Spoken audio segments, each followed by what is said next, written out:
Welcome to Burning Bright, a weekly podcast presenting poetry and prose from Passager. Here's a little memory quiz. Do you remember where you were the night of July 20th, 1969? I was house-sitting in Oxford, Ohio, sitting in front of the Smiths television, watching Neil Armstrong step off the Apollo lunar lander and become the first human being to set foot on the moon. But that moment wasn't just about the moon, it was also about adventure, about taking risks, about leaving the old place and going to a new one. In Passager's Winter 2013 issue, Ann Howells wrote about an adventure she had, riding a bike. She said the poem was inspired by an incident on a small island near the Chesapeake Bay, where her family spent summer vacations. She said that incident was similar to the one described, though, quote, I did take a few liberties. Here's Ann's poem, Woman on a Bicycle. It begins with this epigraph. This is a baby's bike. I need one like Charlie's. My grandson's friend has a multi-geared all-terrain bike, and wealthy parents.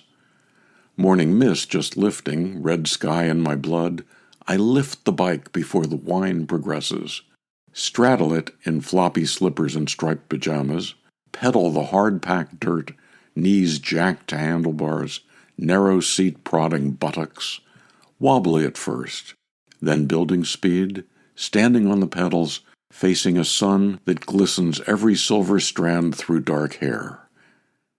Then coasting, whoo-wee, legs levered straight down the lane, screaming like a gull, swooping, soaring. Airborne over the macadam lip, I rush an incoming tide through honeysuckle-scented air onto paved road, spokes ablur, slippers lost, tires humming like marshlands, past fields of sorrel and bachelor button, wild carrot and goldenrod, bike shuddering over loose pebble, pajama legs snapping like sails, on and on as if I were 10.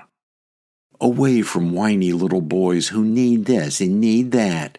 Cheeks flushed, grin unvanquished, bugs in my teeth, laughter splashing past crab house and moorings, past whitewashed cottages where grown-ups sleep in, past wide-eyed, slack-jawed little boys, breathless, skimming the years, certain as the hard-packed brown earth, flighty as a dragonfly, knees pumping, throat open to the sky. Whee!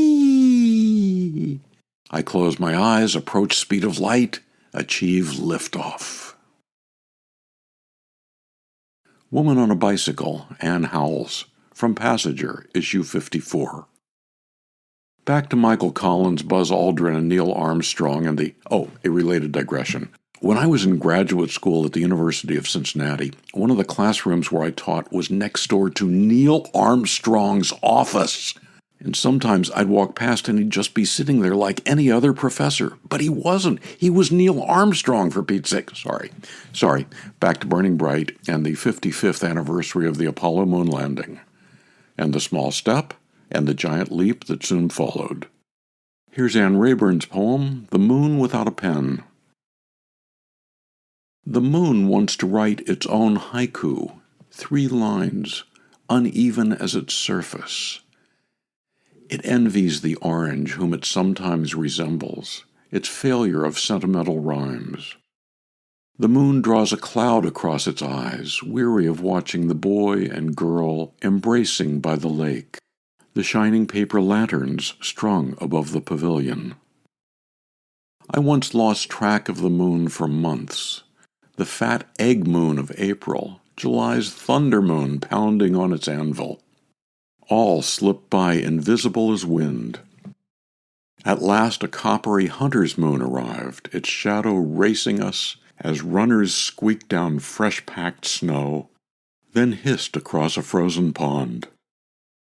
The man I was with got drunk on moonlight, then on wine and the fire's warmth, and picked an ugly fight. He later swore he'd not do that again. But he did. The moon breaks its promises one by one, slices through the crust of love, leaves the craters burning. If the moon had a pen and fingers to hold it, a poem would scroll across the sky about its own rough birth, about how it feels to be the long night moon, rising, separate in the winter dusk. From Passager's 2007 Poetry Contest issue, The Moon Without a Pen, Ann Rayburn. Ann said that her writing life had several long hiatuses, quote, a process which has required faith in the notion of discontinuous growth. Beth Paulson said her poem Moon Directions began with 2 lists, one of favorite words and one of words from the lexicon of needlework, which I had never used in a poem, though I grew up sewing. The night before, an amazing full moon had risen from its usual notch in the mountains. Before you start to make a moon, measure the width of the sky and gauge the distance from the sun. Next, out of a knot of stars, hook light on its fragile needle. Be sure to cast on stitches enough to reach the frothed hems of all the blue seas of the world. Work circle-wise for the desired size, then slip its white curve off and bind the edges with a single caught breath. The sea is also a needlewoman, and with kelp her strong thread, she stitches a beach. Her fabric shines silk the moon rides, on which she embroiders the white borders of waves.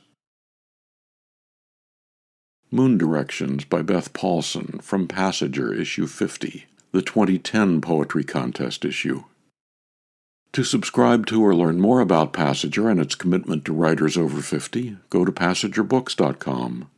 Passager offers a 25% discount on books and journal issues featured here on Burning Bright. Visit our website to see what's on sale this week. You can download Burning Bright from Spotify, Apple and Google Podcasts, and various other podcast apps. For Kendra, Mary, Christine, Roseanne, and the rest of the Passager staff, I'm John Shore.